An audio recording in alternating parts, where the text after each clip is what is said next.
ఈ రోజు గౌరవ ముఖ్యమంత్రి గారు 11 నెలలు కాబోతోంది. రేపు ఈ యొక్క 11 నెలలు అయిపోయాయి.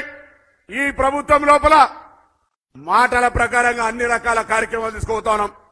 నాకు తెలుసు అనేక సార్లు నేను కూడా అనేక మంది వేదిక మీద ఉన్న పెద్దలు, నాయకులు, కార్యకర్తలు ముంపు గ్రామాలకు సంబంధించిన న్యాయం జరగాలని అనేక రకాల ఉద్యమాలు చేస్తే కూడా వేములవాడ రాజ్యాంగ తంచెల విధించిన మాటను కూడా నిలబెట్టుకోకపోతే ఈ రోజు ఎన్నికల మేనిఫెస్టోలో చెప్పినాం ఆ రోజు.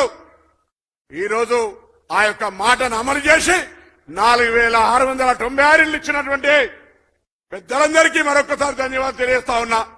అదే ఇరిగేషన్ పరంగా కావచ్చు, ముంపు గ్రామాల సమస్య కావచ్చు, నేతన్నల సమస్య కావచ్చు, దేవాలయ సమస్యలన్నీ కూడా పరిష్కరించినటువంటి గౌరవ ముఖ్యమంత్రి గారికి, కేబినెట్ మంత్రులకు, గౌరవ శాసనసభ్యులందరికీ మరొక్కసారి హృదయపూర్వకంగా ధన్యవాదాలు.